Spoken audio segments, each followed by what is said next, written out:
শুক্রবার জুমার দিন যে ব্যক্তি ছোট্ট দূরটি মাত্র ৮০ বার পড়বে, আমার আল্লাহ রাব্বুল আলামিন তার ৮০ বছরের গুনাহ আমার আল্লাহ তাআলা মাফ করে দিবে।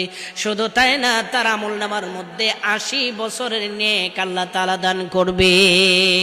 এই দূরটি আপনাদেরকে দিচ্ছি, প্রতি জুমার দিন আসরের নামাজের পরে যদি আপনি পড়তে পারেন, আমার আল্লাহ রাব্বুল আলামিন আপনার আমলনামার মধ্যে ৮০ বছরের সওয়াব আল্লাহ তাআলা দান করবে। ৮০ বছরের গুনাহ আমার আল্লাহ তাআলা মাফ করে দিবে।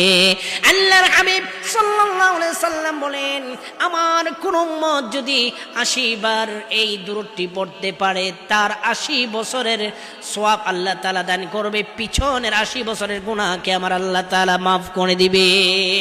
এই দুরূদটি হলো আল্লাহুম্মা সাল্লি আলা মুহাম্মাদিন নাবিয়্যিল উম্মি ওয়া আলা আলিহি ওয়া সাল্লিম تسليما اللهم صل على محمد النبي الأمي وعلى آله وسلم تسليما।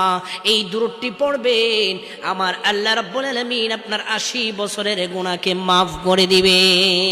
শেয়ারের মাধ্যমে অন্য ভাই বোনদেরকে আপনি জানিয়ে দেন, আমল করার সুযোগ করে দেন। এক ভাগ সওয়াব আল্লাহ তাআলা আপনার আমলনামার মধ্যে দান করবে ইনশাআল্লাহ।